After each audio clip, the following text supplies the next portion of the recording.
what I did that month. It's a fixed cost. It's the same. All right? So when we talk about hotels, fixed costs, like I say, mortgage, insurance, what are some other fixed costs? Taxes. Yes and no. Some taxes are fixed. Property tax. Property tax, yes. Property tax is based upon the value, the estimated value of the hotel, where income taxes or revenue taxes are variable, are based on the revenue you collect. Any other fixed costs? Salaried employees, yes. The general manager makes a salary. They're not paid hourly. They make a salary. Excellent.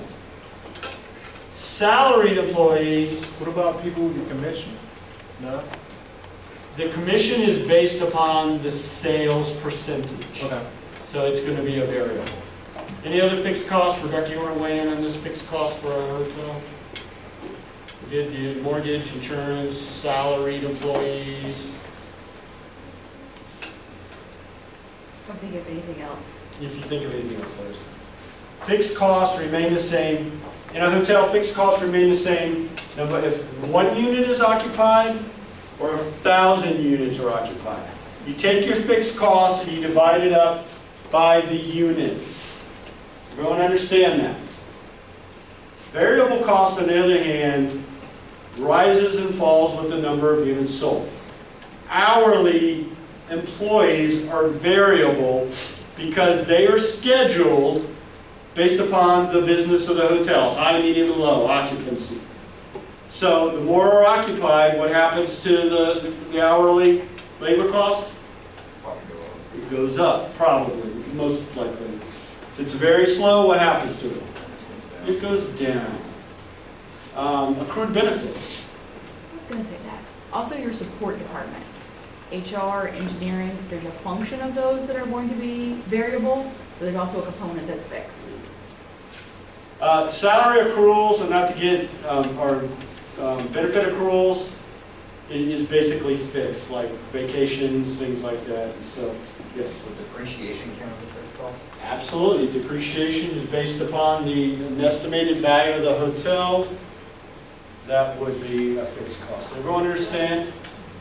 So, fixed costs and variable costs combined give you the cost per room. In our little workshop we had, it was $55 cost per room.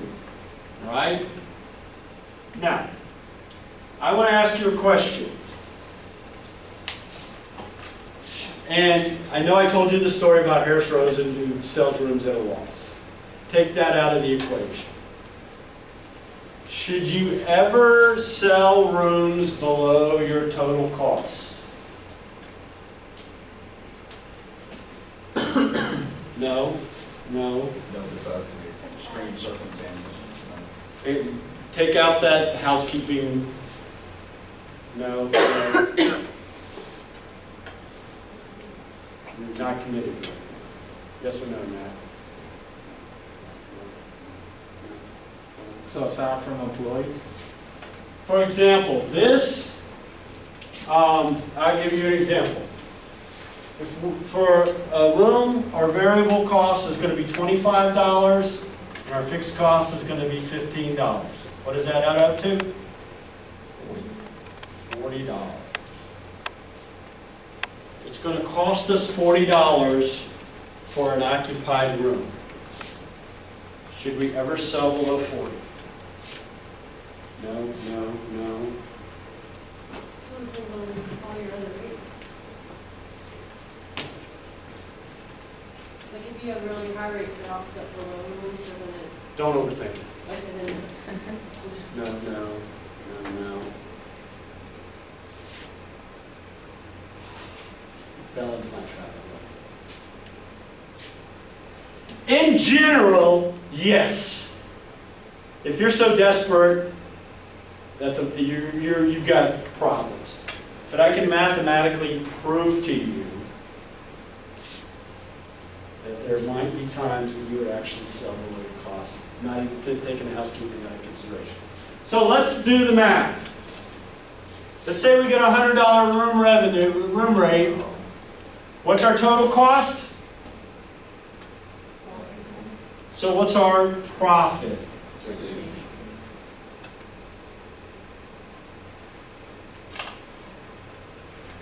Clearly, that's an example where we should probably take that. Okay, so far? Now let's say we can get $40 for the room. Yes or no? I mean,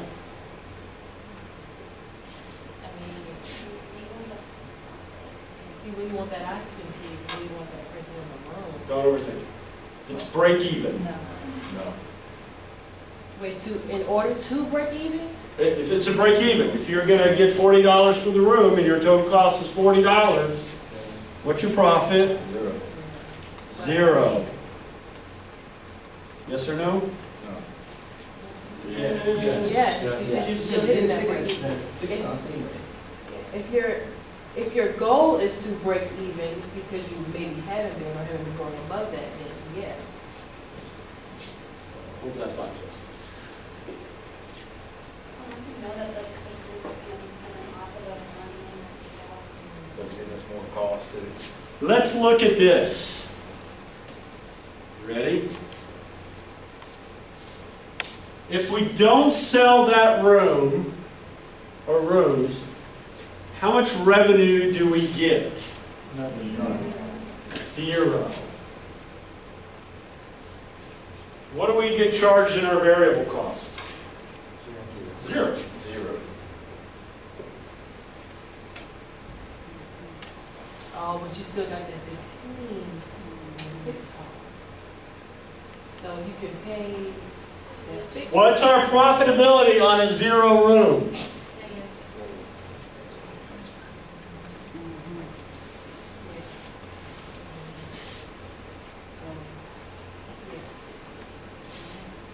You were unsure about 40.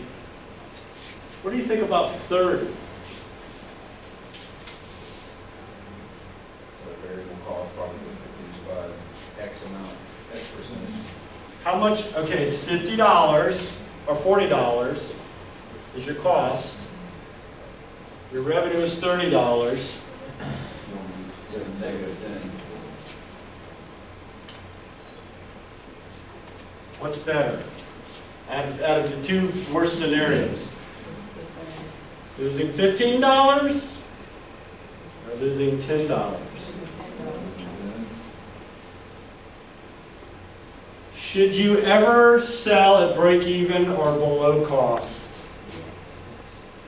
There are certain circumstances in which you would say yes. You see, you fell into my trap.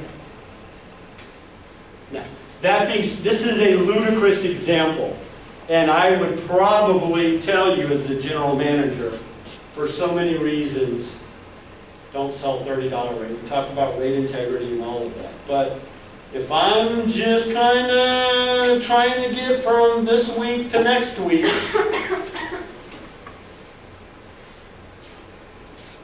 might make sense to sell below my total cost just to take care of some of my fixed costs. This is why you have to know your numbers. You have to know your cost, your fixed cost, your variable cost. You have to take into account rate integrity. If I'm selling $30 rooms out there and it gets out, is that going to do me, is that going to do me any favors when I try to bump the rate up to $100 next week? All of this has to be taken into consideration. But that being said, there actually might be times where you say, yeah, we're going to book this. It's going to cost us money, but at least we're paying some of our fixed costs. Isn't that interesting? Everyone understand that? I proved it to you mathematically? Okay. Won't go over this time. Don't feel bad. Every class falls for that. But this is why you have to know your numbers. You have to be comfortable with them. Because you could be sitting in a revenue management meeting and everyone said, we're not booking that piece of business. You say, we got another opinion here, right? We got fixed costs. We got to cover it. you throw the housekeeping thing in, hey, our housekeepers, we pay our housekeepers, they keep their job, we don't have to rehire. All of a sudden, that entire room that said, we're not booking that piece of business, might go, maybe we need to take this piece of business, right? Okay. Bring it home here, folks. This is a chapter we've already covered, chapter 4. Some people read this and probably said, huh, what? It's not, I'll just get that question wrong on the test. But I want to go over it for a couple of reasons.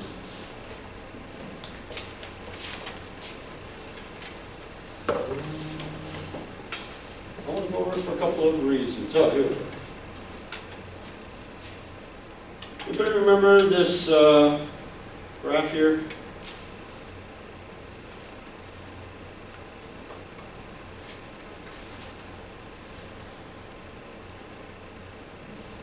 Does that look familiar?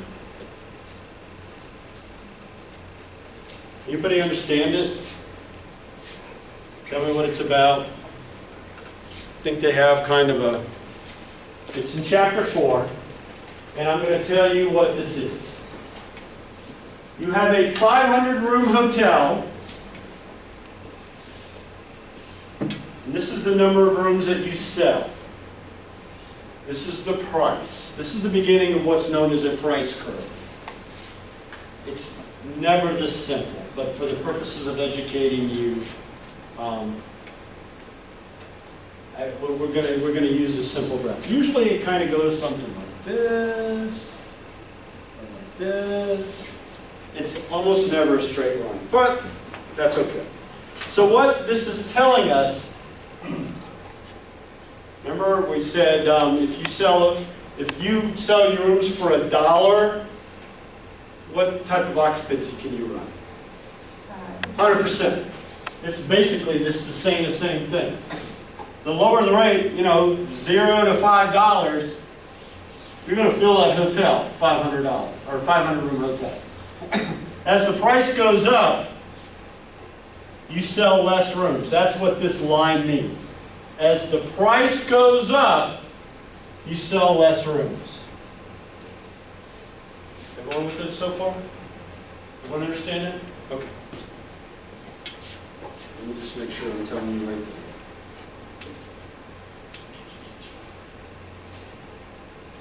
So, the reason this is so important is because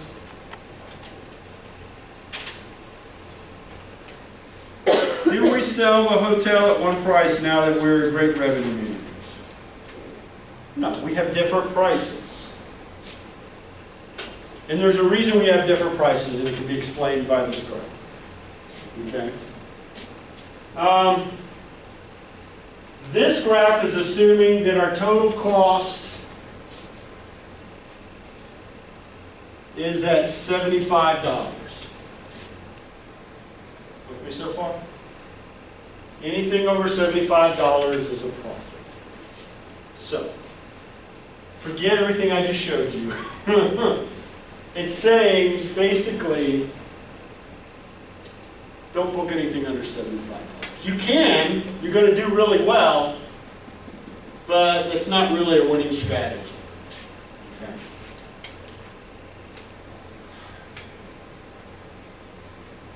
What you figured out is that you optimize the hotel at a $150 rate.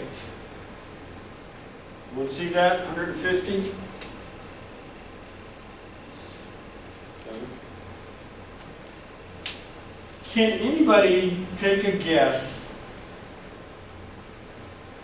of what A represents in this? Take a moment.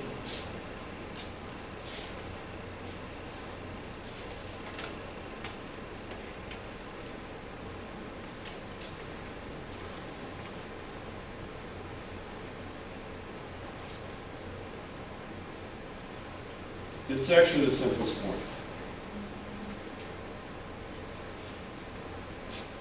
A represents, Anybody want to take this? Yeah, profitable people, profitable business, okay? People that are willing to book at this rate. Okay? So you put the $150